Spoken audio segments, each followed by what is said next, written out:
Hey neighbor, well all of us gardeners have a tough time keeping up on schedule. We're going to talk today about what to start in August, and we're going to talk about what varieties to plant. The thing about varieties is we have this thing called slots, and certain varieties work better than certain slots than others do. Slots is different times of the year. We got slots that tend to be a little warmer, we got slots that seem to be a little cooler, even in the same growing region. So we have to pay attention to slots as well as to variety, and we're going to give all that to you today. A good recommendations on slot varieties to plant in August. Now all these varieties right here are the ones that you need to start in trays to transplant out. With these brassicas, normally speaking, it takes us about 4 to 5 weeks to grow them out from a seed in a tray to transplant out in the garden. So if we start these the middle of August, that's going to give us the mid to the end of September to put them out in the garden, which when the weather starts cooling off, it's going to be perfect timing. So let's get into it, and at the end I got a good bonus one for you. All right, first one is Purple Magic Hybrid Broccoli. This is a new one for us. We've had it a couple of years, but it has that stunning purple color on there. If you've never grown a purple broccoli, hey, this is the one right here. Exceptional flavor, stress, and heat tolerance. That's going to be important for this fall slot. This variety looks like regular broccoli, but has a sweeter, more tender taste, and it has purple beads all throughout it with a bright purple stem. 90 days to maturity, but heck, it's well worth it. Here you go, Aspabroc. You may know this as broccolini. Some of your high-end restaurants serve it like that, or you may have seen it in the produce section grocery store. This resembles a broccoli, but it's a smaller sprout that just sprouts out like an asparagus stem and offers a sweet, mild taste. Heck, I love to eat them straight out of the garden. Has a slight peppery undertone to it. You can capture all this savory flavor of asparagus and broccoli in one plant.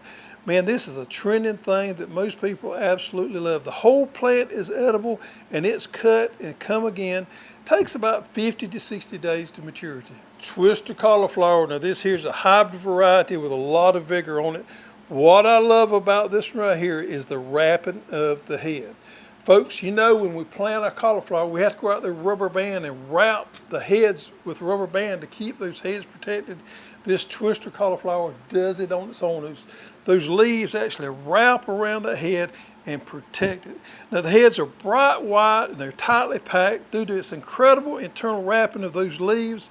Twister produces uniform harvest, very few defects. It's a good heat tolerant variety, near perfect head every time you plant it, 70 days to maturity. Celery, the Tango variety. Probably never thought about growing celery before, but I can tell you this one's going to blow your socks off right here. We can grow our own celery in our own backyard vegetable garden, and it turns out wonderful. It's fairly easy to grow. Now, Tango celery has a long growing season, about 90 days, but it is well worth it. We plant it in the fall. We grow it throughout the cool season of the year. This variety right here does well under stress. It's got some heat tolerance to it, and it does have some moisture stress tolerance to it. So a variety right here, Tango, that's going to grow good under not less than ideal conditions. Now celery is one of those things that's kind of finicky to germinate. So we want to germinate celery inside a house. Ideal conditions for germination of celery is going to be somewhere between 65 and 72 degrees. So if you got a room inside your house that's around 70 degrees, that's where you want to germinate the celery. After the celery comes up, you want to get it under some grow lights or natural light. But the celery is a little finicky to come up, but if you got the right temperature there, keep it moist but not soaking wet, you're going to get good germination. Takes a little bit longer than celery than maybe some of your brassicas out there, but I can promise you, you're going to be so proud of yourself when you grow celery yourself in your backyard vegetable garden. Our best-selling variety, Blue Ridge Kale. It's a hybrid variety, has increased productivity and early maturing variety. Those leaves have a crisp texture to it and a crinkled appearance, and they even hold that after you cook it. It's a cut and come again variety. It's going to last you for months on end, 65 days to maturity. You're going to be able to plant this in the fall, cut it, come again. You're going to be able to enjoy the same plant all the way through probably December or January. Well, Konan Kohlrabi, we got to grow a kohlrabi. Never grown kohlrabi before, you got to do it. These things grow quick, they make excellent roasting. You can roast them in the oven, or you can make coleslaw out of them. Konan is a hybrid that produces those globe-shaped bulbs, and it produces these bulbs right above the ground, probably something like you've never seen before. Now this variety right here was an All-American selection for 2016, and the reason why is because it has consistently round, almost perfect bulbs every time. Has an upright growth habit, it resists insect damage, and makes a great option for growing in tight places. If you have trouble growing anything in the fall of the year, you want to try this, because this is the easiest thing you can grow in the fall. 45 days maturity, quick turnaround on this. Well, we got to grow a Bright Light Swiss Chard, and Bright Light Swiss Chard is another one of those things that's easy to grow. If you're a beginner gardener, Kohlrabi and Bright Light Swiss Chard is going to be the two things you want to do, because you're just about successful every time you try it.